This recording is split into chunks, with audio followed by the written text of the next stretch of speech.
Há 4 bilhões e meio de anos, na corrida de alta performance para se tornar um planeta, esta esfera azul safira conquistou seu lugar. Mas foi uma competição caótica e cheia de violentas colisões. Quando a Terra estava se formando, pedras e rochas desceram com muita força e com muito mais velocidade do que carros ao colidir uns contra os outros. Depois de muita perseverança, a Terra se tornou um planeta especial, o único no sistema solar com oceanos, terra e vida.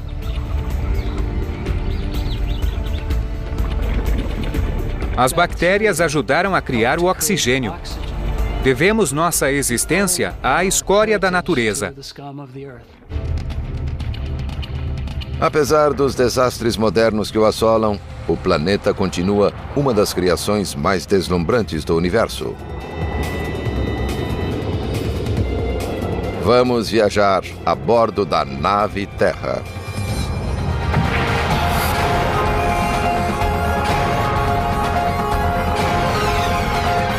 O universo, a nave Terra.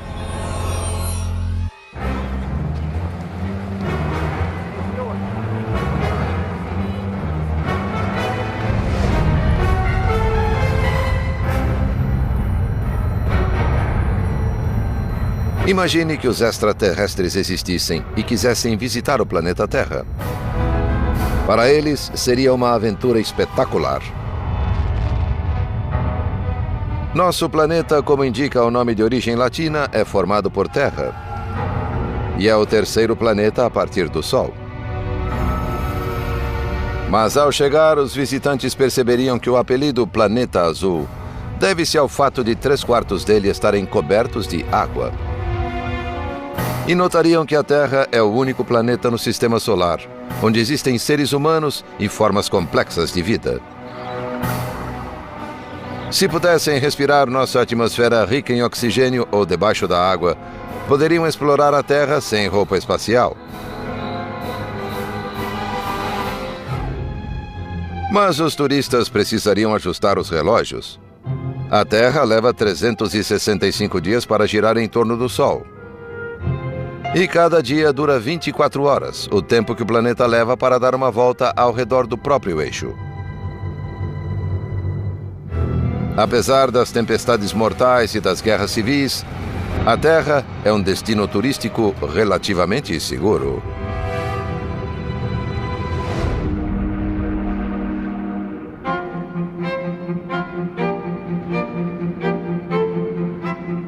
A Terra é um planeta muito especial, assim como o Porsche é um carro muito especial. Nosso planeta se formou no lugar certo do sistema solar. De fato, é o único lugar em que, até onde sabemos, plantas e animais vivem em condições naturais. O renomado astrônomo Donald Brownlee dedicou a vida a desvendar os mistérios em torno da origem da Terra. Segundo ele, a Terra venceu a corrida para se tornar um planeta capaz de sustentar a vida. Mas foi um torneio repleto de perigos e intrigas. Muitas coisas aconteceram na Terra para que ela se transformasse no que é hoje, e muitas dessas coisas envolveram sorte. Há 4 bilhões e meio de anos, um canto do planeta foi cenário de um colossal espetáculo de fogos. Uma imensa estrela explodiu, formando uma supernova. A explosão dessa estrela pode ter causado o declínio gravitacional da nuvem que formou o Sol.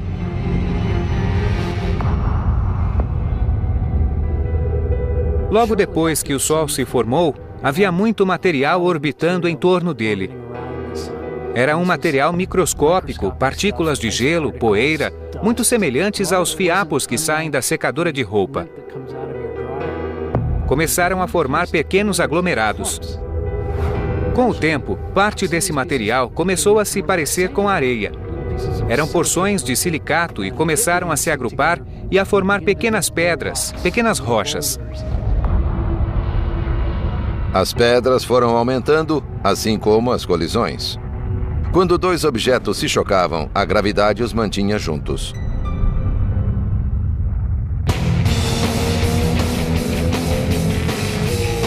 Os Porsches são velozes e os planetas também são velozes. Quando a Terra se formava, partículas, rochas e pedras caíam sobre ela com muito mais velocidade do que esses carros batendo uns nos outros.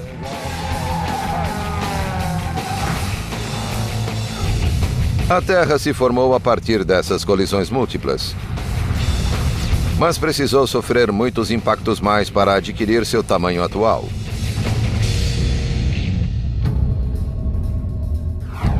Para entender melhor esse processo de formação, Pete Schultz e seu ex-aluno Seiji Sugita tentam recriar os primeiros impactos sobre a Terra com o canhão vertical do Centro de Pesquisa Ames, na NASA.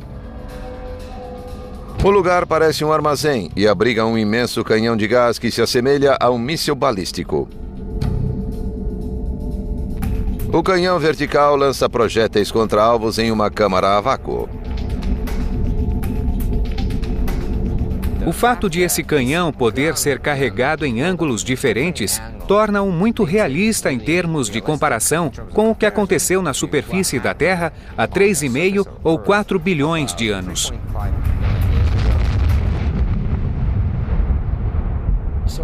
Vamos disparar esta minúscula esfera de alumínio de 1/4 de polegada dentro da câmara. Nós a usamos porque sua densidade é semelhante à de um asteroide entrando na atmosfera da Terra. Vai se chocar a 4 km por segundo, ou 10 vezes a velocidade de uma bala. Vai ficar em pedacinhos. O canhão vertical lançará a esfera de alumínio na câmara a vácuo cheia de gases atmosféricos, onde se chocará com uma base arenosa parecida com a superfície primitiva da Terra. Estamos em uma câmara a vácuo que se encherá de um gás, simulando como devia ser a Terra primitiva. Então vamos fazer algumas crateras para que se pareça com a superfície da Terra. Como aconteciam muitas colisões, devia haver muitas crateras, certo?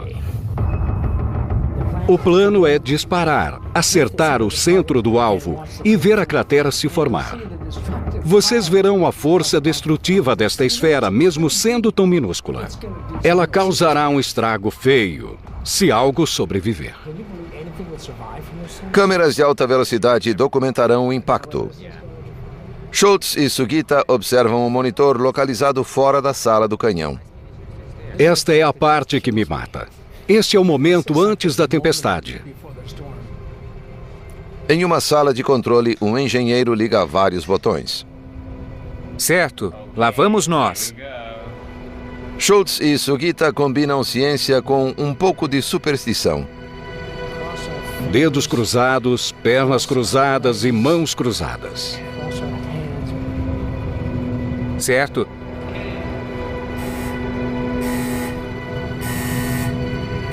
Isso me deixa louco. Fantástico! Meu Deus! Excelente! Certo, vamos dar uma olhada. O experimento deu certo. Olha só. É inacreditável. Imagine isto acontecendo na Terra. Isto seriam nuvens se deslocando a velocidades comparáveis à dos tornados. Ou até maiores. Sim, até maiores. Viu o que acontece? O vídeo revela uma imagem realista e assustadora do que ocorreu nos princípios da Terra. Que trilha brilhante. Certo, vamos lá.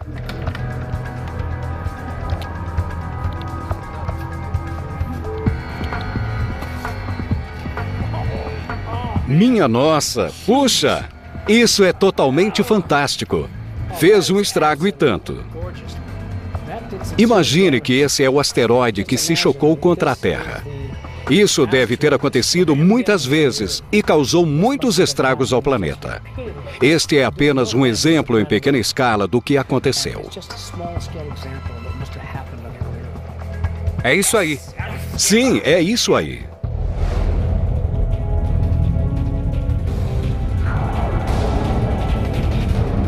Alguns objetos que colidiram contra a Terra tinham quase 500 quilômetros de diâmetro.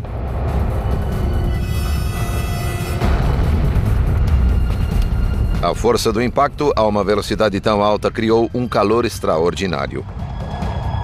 A Terra começou a cozinhar a partir de dentro. Ferro e níquel derreteram e mergulharam para o interior, gerando calor como uma gigantesca fornalha. O magma fundiu-se completamente, produzindo um oceano derretido. O planeta tornou-se um turbilhão infernal, flutuando no espaço. Era literalmente o inferno na Terra. Os impactos mais violentos poderiam esterilizar o planeta. Haveria calor sobre toda a superfície da Terra acima da temperatura de esterilização. A formação do núcleo da Terra, às vezes chamada Grande Catástrofe do Ferro, ocorreu nos primeiros 40 milhões de anos de vida do planeta. E teve um profundo efeito em seu futuro. Dentro do núcleo, a bola rotante de ferro derretido criou um poderoso campo magnético. Isso criou as condições para um planeta habitável. Quando todo o ferro foi para o centro do planeta, formou-se um núcleo que, com o tempo, criou o campo magnético protetor que cerca nosso planeta. Sem o campo magnético, a Terra seria um deserto sem ar, destituído de vida. O Sol envia para a Terra um vento carregado de materiais a 1,5 milhão de quilômetros por hora, o que poderia destruir nossa atmosfera em poucos milhões de anos. Mas o campo magnético da Terra desvia o vento solar e preserva o ar. Mas mesmo com o campo magnético, o caos e a violência continuaram a castigar nosso planeta. Acima do núcleo de ferro da Terra, o manto de rocha derreteu, formando vulcões que subiam à superfície e expeliam lava e gases nocivos. E as colisões continuavam. Mas um impacto mudaria para sempre o curso da história da Terra e o destino da humanidade.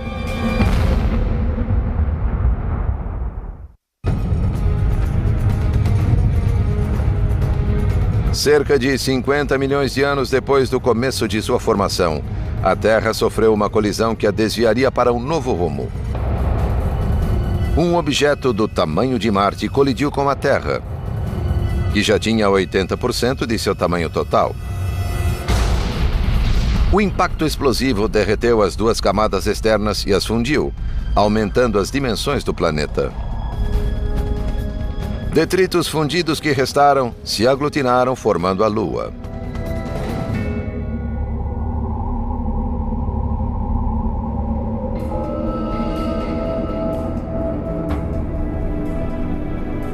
O cientista Bill Hartmann propôs essa teoria após a primeira missão da NASA até a Lua. Quando os astronautas da Apollo trouxeram pedras da Lua, pudemos ver do que essas pedras eram feitas. Descobriu-se que as pedras eram parecidas com a lava que temos na Terra. Isso indicava que o material da Terra e o da Lua eram semelhantes. A íntima relação da Terra com seu satélite deu ao novo planeta uma vantagem competitiva. A Lua causa as estações. Em algumas épocas do ano, o Polo Norte está voltado para o Sol. Depois, o Polo Sul fica inclinado para o Sol. A Lua é o que torna essa inclinação estável. As várias forças da gravidade que são exercidas agem de modo a estabilizá-la. Após a colisão épica que criou a Lua, a Terra ficou com mais de 90% de sua massa total.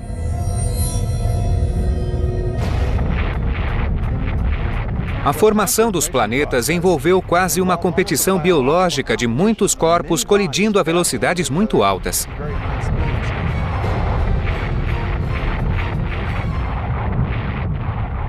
Quando as colisões diminuíram a 3,9 bilhões de anos, o Sistema Solar tinha 8 planetas. Ou 9, para quem ainda conta Plutão. A Terra ocupou a terceira órbita a partir do Sol que hoje está a 150 milhões de quilômetros de distância. Os planetas não gostam uns dos outros. Eles se puxam gravitacionalmente para manter a mesma distância entre si.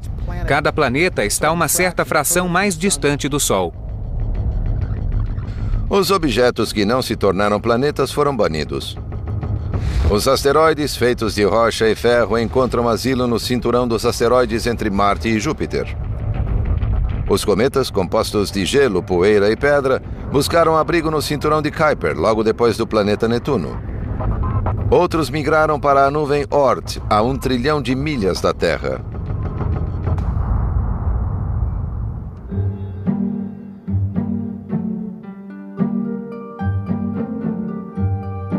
Esses Porsches amassados são uma boa analogia com o início do Sistema Solar. São como os cometas e asteroides que sobreviveram. Tal como os carros que são guardados por causa de suas peças, cometas e asteroides também contêm peças vitais que permanecem desde a formação do Sistema Solar. Ao longo da história da Terra, muitos asteroides escaparam da órbita e caíram em nosso planeta como meteoritos. Os cientistas analisaram esses meteoritos e descobriram sua idade por meio de datação radioativa. E como foram formados ao mesmo tempo que os planetas, os meteoritos forneceram a idade da Terra, cerca de 4 bilhões e meio de anos. Em termos científicos, é fantástico. É como fazer sua árvore genealógica e encontrar vestígios de seus ancestrais nos primórdios da história da Terra. Ainda estão aí. Cometas e asteroides também podem esclarecer as origens da água em nosso planeta.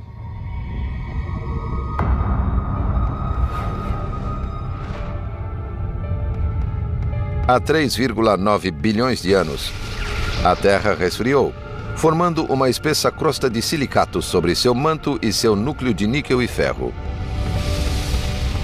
Um líquido quente logo cobriu a superfície do planeta, com exceção de algumas ilhas vulcânicas espalhadas pelo globo. A Terra teve a sorte de ter se formado exatamente no lugar certo no que chamamos de zona habitável. Não está perto do Sol a ponto de os oceanos evaporarem devido ao calor, nem longe a ponto de os oceanos congelarem.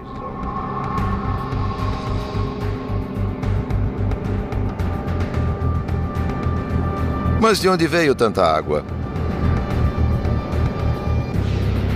Uma hipótese é que tenha vindo dos vulcões, que existem desde a formação da Terra.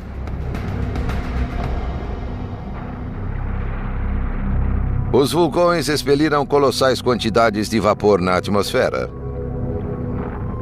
Quando a Terra resfriou, o vapor vulcânico condensou-se na forma de chuva, que forneceu água ao planeta. E de onde veio o vapor emitido pelos vulcões? Os vulcões basicamente reciclam materiais da rocha derretida do manto terrestre, inclusive água. Mas, na verdade, essa água não é nova, pois já estava antes nos oceanos e emerge pela segunda vez.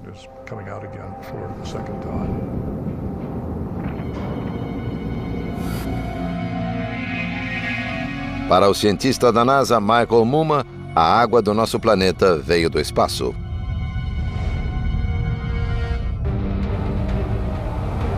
Os cometas, que são feitos de gases congelados, podem ter coberto a Terra de água durante os violentos impactos de seus primórdios.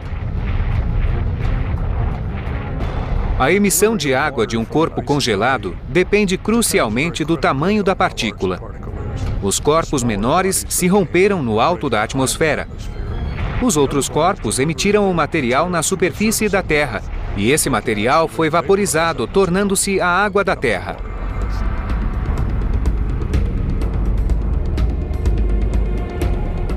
Mumma tenta descobrir se a água dos cometas é composta dos mesmos elementos que a água do nosso planeta.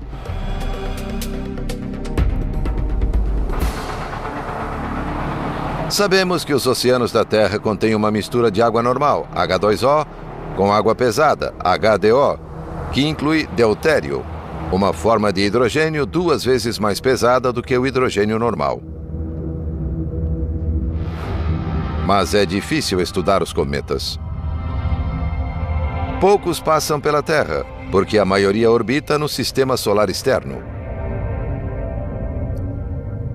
Em 1986, porém, a espaçonave europeia Giotto teve um contato imediato com o cometa Halley, que estava a 60 milhões de quilômetros da Terra. Uma das maneiras de analisar amostras é enviar espectrômetros de massa através dos fragmentos que são expelidos dos cometas quando estão ativos. Desse modo, medimos os gases com precisão, como fizemos com o cometa Halley. A água do cometa Halley é semelhante à da Terra. Todavia, os outros cometas analisados têm o dobro da quantidade de HDO, ou água pesada, de nossos oceanos. Sabemos, depois de analisar outros compostos de cometas, que eles são diferentes. Sendo assim, não sabemos se o cometa Halley pode, de fato, representar todos os cometas. A maioria dos cometas estudados até hoje veio do cinturão de Kuiper, localizado no sistema solar externo. Portanto, não deve ter ajudado a formar a Terra.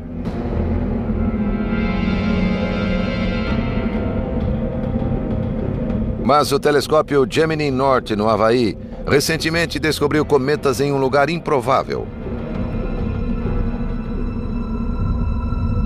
O cinturão dos asteroides, localizado entre Marte e Júpiter. Esses corpos gelados podem ter o mesmo tipo de água que a Terra, porque foram formados no sistema solar interno mais próximo ao Sol.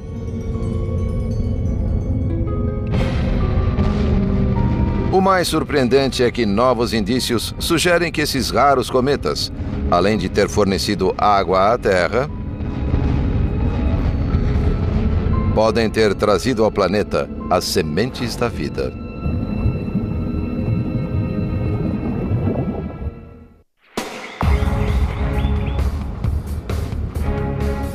A origem da vida.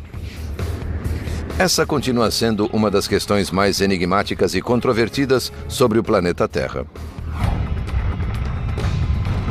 Uma coisa é certa: há 3,9 bilhões de anos a humanidade teria sobrevivido apenas um breve instante aqui. A atmosfera da Terra consistia de dióxido de carbono, vapor de água, um pouco de nitrogênio e nenhum oxigênio. Mas formas primitivas de vida teriam suportado tal ambiente? Não há indícios de que existia vida há 4,3 bilhões de anos, mas achamos que havia condições para isso. Os fósseis mais antigos da Terra datam de apenas 3,7 a 3,9 bilhões de anos. Segundo os cientistas, essas formas de vida evoluíram em antigos lagos, onde substâncias atmosféricas e energia formaram uma sopa primordial de aminoácidos, os elementos essenciais da vida.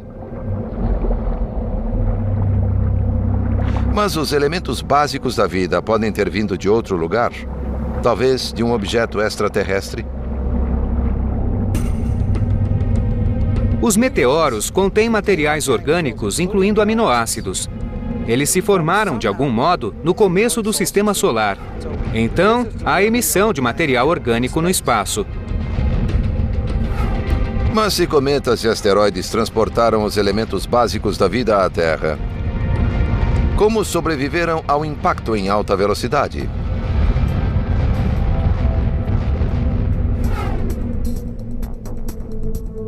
No Centro de Pesquisa Ames da NASA, Pete Schultz e Seiji Sugita realizam outro experimento avançado com o canhão vertical. Eles esperam um dia confirmar que cometas e meteoritos podem ter trazido à Terra os componentes essenciais à vida. Estamos investigando a sobrevivência desses elementos essenciais. Podem ter sido trazidos para a Terra e ajudado a semear o planeta para que as bases da vida começassem a existir. Cometas e asteroides devem ter trazido os ingredientes básicos para a vida na superfície da Terra. Esses impactos tornaram o ambiente da superfície muito mais favorável à vida. Os experimentos mostraram que meteoros forneceram compostos primitivos de carbono à Terra. Alguns desses compostos podem ter produzido os elementos necessários à vida. Os cientistas ainda estão pesquisando. Então está entrando na atmosfera. Certo. E queimando enquanto avança. Mas muitos concordam que as primeiras formas de vida foram organismos unicelulares que viviam nos oceanos.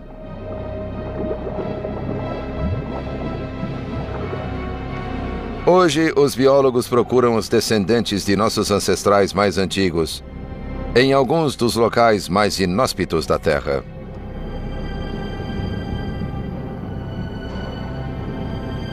Digamos que a vida moderna seja como um grande Cadillac. A vida antiga era como uma bicicleta. Só restaram desses organismos sua composição química. Acho que é importante ter em mente que nos primeiros 2 bilhões de anos da história da vida neste planeta, só existiam micróbios. O professor Ken Nilsson é um caçador de micróbios. Percorre o planeta em busca das menores formas primitivas de vida que existem até hoje. A Terra primitiva era cheia de hidrogênio, sulfeto de hidrogênio, muito metano, algum dióxido de carbono. Então, era um lugar cheio de energia. Os micróbios exploraram cada recanto do planeta em busca de energia. Alguns chamam essas formas primitivas de vida de extremófilos ou termófilos, organismos que sobrevivem em condições extremas. Imagine que um enorme meteorito atingiu a Terra, fazendo a temperatura subir 40 graus. Isso seria perfeito para os extremófilos. Uma coisa que sabemos, por exemplo, é que os organismos mais antigos, os mais próximos ao primeiro ancestral comum, eram todos organismos termófilos. Isso prova que a vida evoluiu sob temperaturas altas.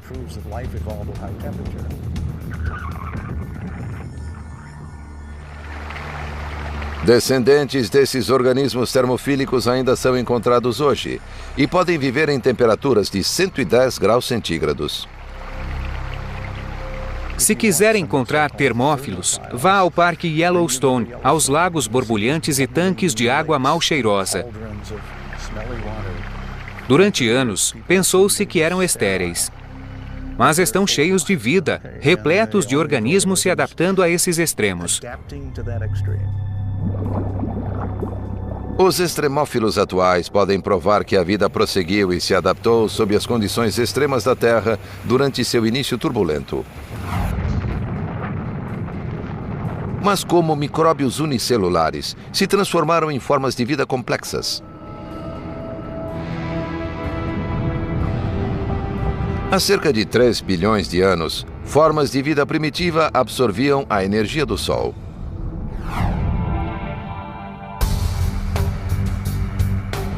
Sob a água, micróbios criaram um pigmento verde chamado clorofila, com o qual puderam capturar a luz do Sol e produzir uma reação química que converte dióxido de carbono e água em alimento. Esse processo, chamado fotossíntese, abriu caminho para que as bactérias se multiplicassem, formando uma das primeiras estruturas do planeta, as cianobactérias, antes chamadas de algas azuis. As cianobactérias liberaram grandes quantidades de oxigênio na água e no ar e iniciaram uma revolução. De repente, a vida se dividiu em 2 grupos. O que fugia do oxigênio e se escondia na região anaeróbica do mundo, e outro que usava o oxigênio como uma grande vantagem energética. Os membros desse grupo se tornaram maiores e evoluíram mais rapidamente. Quando as cianobactérias adquiriram essa capacidade, venceram as outras formas de vida.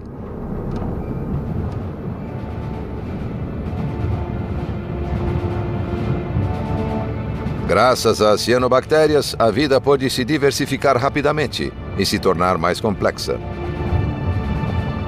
Sem elas, as moléculas de oxigênio não existiriam. E plantas, animais e seres humanos não teriam se desenvolvido.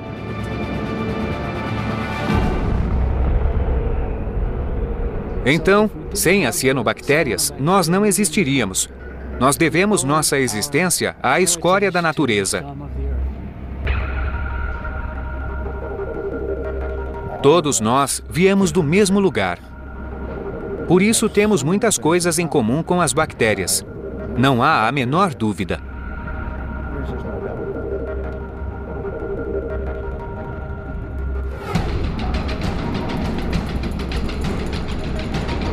O deserto de Mojave, próximo ao Vale da Morte, no sul da Califórnia, parece destituído de vida.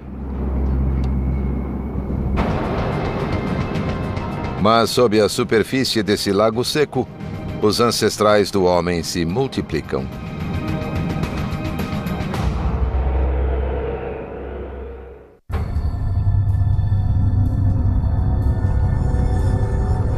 As primeiras formas de vida do planeta Terra se adaptaram e se preservaram sob condições extremas.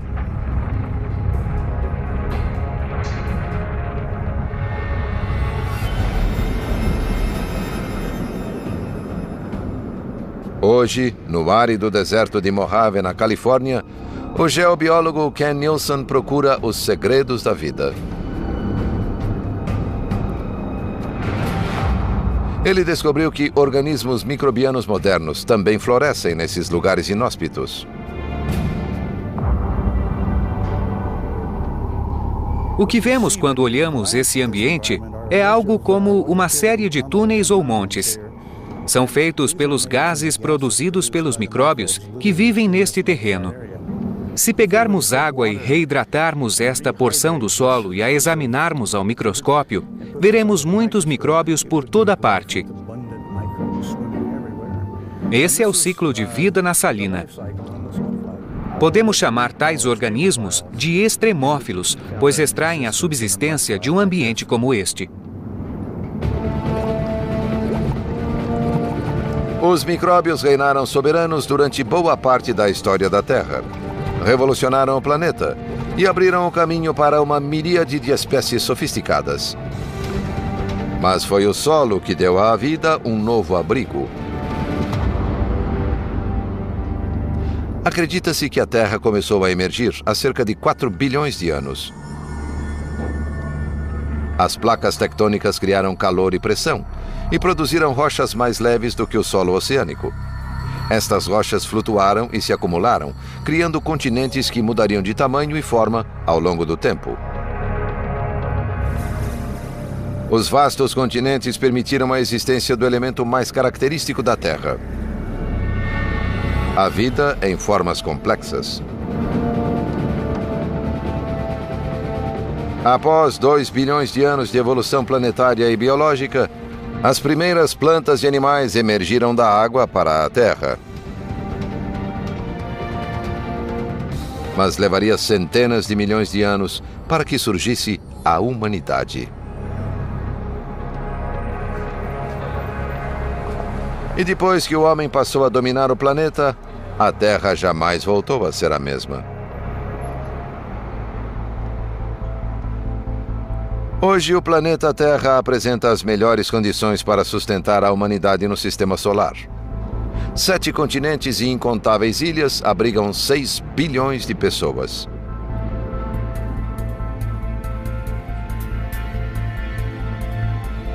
Mas durante a maior parte da vida da Terra, os seres humanos não existiram.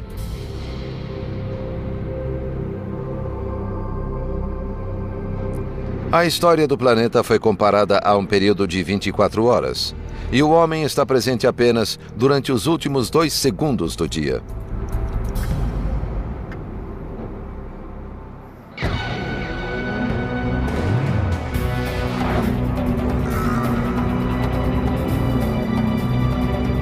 Estamos dirigindo a uma velocidade relativamente moderada. Este carro roda suavemente, em um percurso muito controlado. Isso lembra a vida na Terra, que teve seus altos e baixos, mas em comparação à evolução em outros planetas, a Terra tem sido uniforme durante bilhões de anos. Por isso, a vida se desenvolveu aqui.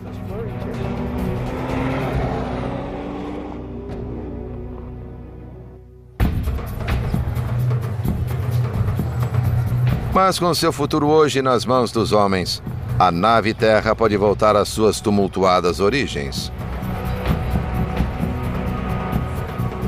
Através das tentativas e erros da evolução, os seres humanos se adaptaram à vida neste planeta.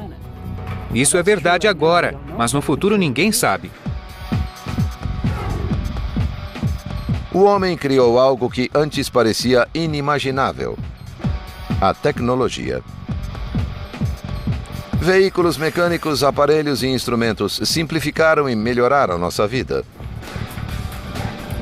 Muitas dessas comodidades são feitas ou movidas por combustíveis fósseis, que são extraídos da crosta terrestre.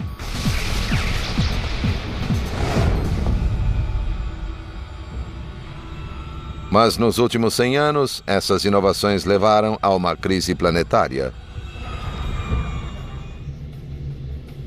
A humanidade está afetando demais o planeta Terra com o aquecimento global e a explosão populacional. Estamos causando um enorme impacto sobre o ambiente. O efeito estufa natural é a absorção de raios infravermelhos pela atmosfera que aquece o planeta. Sem esses gases de estufa, a Terra seria 30 graus centígrados mais fria. Mas nos últimos 20 anos, houve um aumento desses gases, especialmente de dióxido de carbono, produzido pela queima de combustíveis fósseis. O aumento do calor está afetando a agricultura, o nível do mar e o clima. No passado, os níveis de dióxido de carbono subiram devido a causas naturais, como a liberação de gases vulcânicos. Mas as elevações de hoje estão ocorrendo muito mais rapidamente.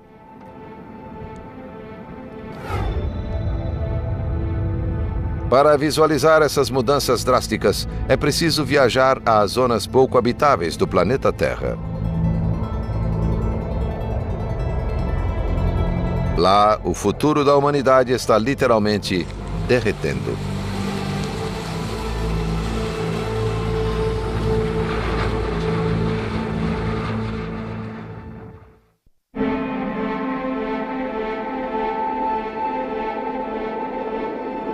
Os polos norte e sul da Terra são conhecidos como criosferas, regiões cobertas de neve e gelo.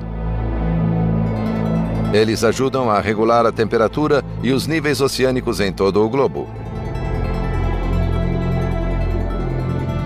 O cientista da NASA, Walid Abdalati, investiga as regiões congeladas do planeta.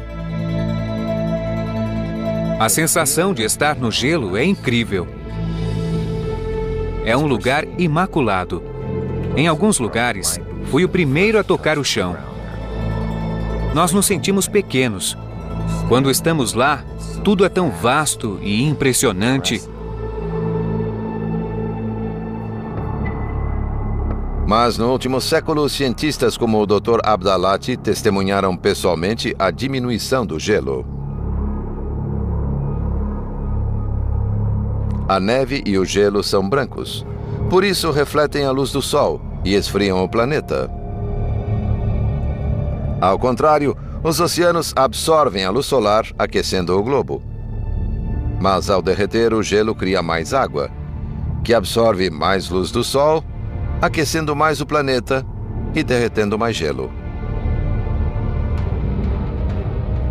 É instável porque mesmo a mais leve mudança tende a se amplificar e é essencialmente um efeito acelerado.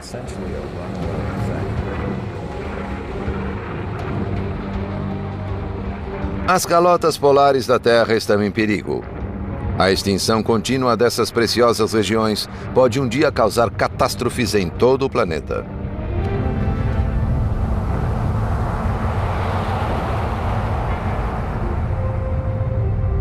No Polo Sul, o continente da Antártida contém 70% da água doce do mundo. Plataformas glaciais que cercam o continente seguram o gelo como uma grande barragem. mas estão enfraquecendo. Após 12 mil anos de solidez, a plataforma Larsen B desmoronou em apenas 5 semanas.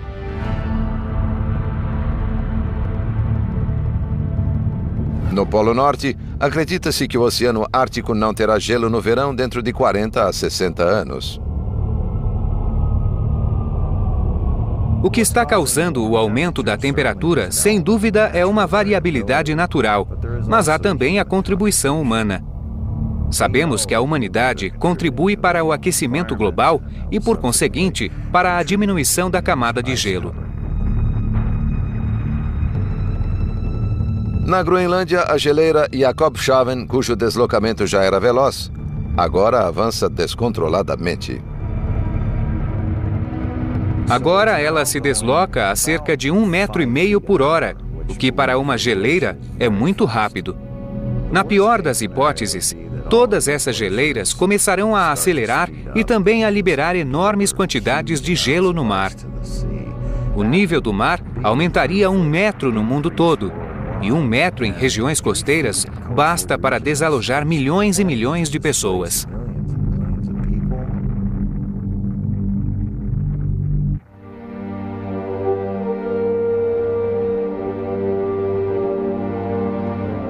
A humanidade é capaz de estabilizar os poluentes, mas pode demorar décadas. Ao mesmo tempo, alguns processos naturais podem decidir o destino do homem. O planeta está passando por sua própria evolução. O que fazemos com o planeta afeta a nós, não ao planeta. Podemos estragar a atmosfera com alguns milênios de aquecimento global, mas isso é só um ponto no tempo. É um ponto importante para nós, mas não necessariamente para a evolução planetária.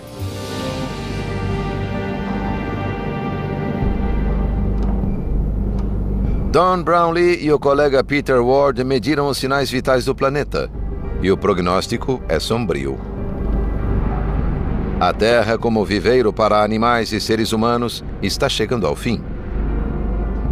O Sol está ficando cada vez mais quente e brilhante.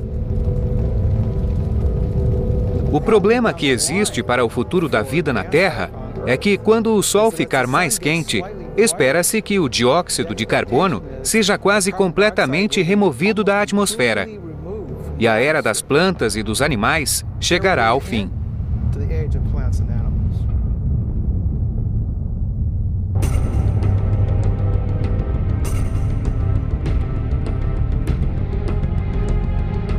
A humanidade poderá ser extinta em 500 milhões de anos devido ao aquecimento do Sol. Mas, de uma perspectiva mais ampla, o homem terá tido um bom desempenho. Antes da extinção, os seres humanos terão vivido mais do que qualquer outra espécie complexa, graças à sua capacidade de adaptação às condições mutáveis do ambiente. Do ponto de vista humano, a Terra continuará sendo como um Porsche provavelmente durante 500 milhão a 1 bilhão de anos. O que é realmente uma escala de tempo imensa do ponto de vista humano.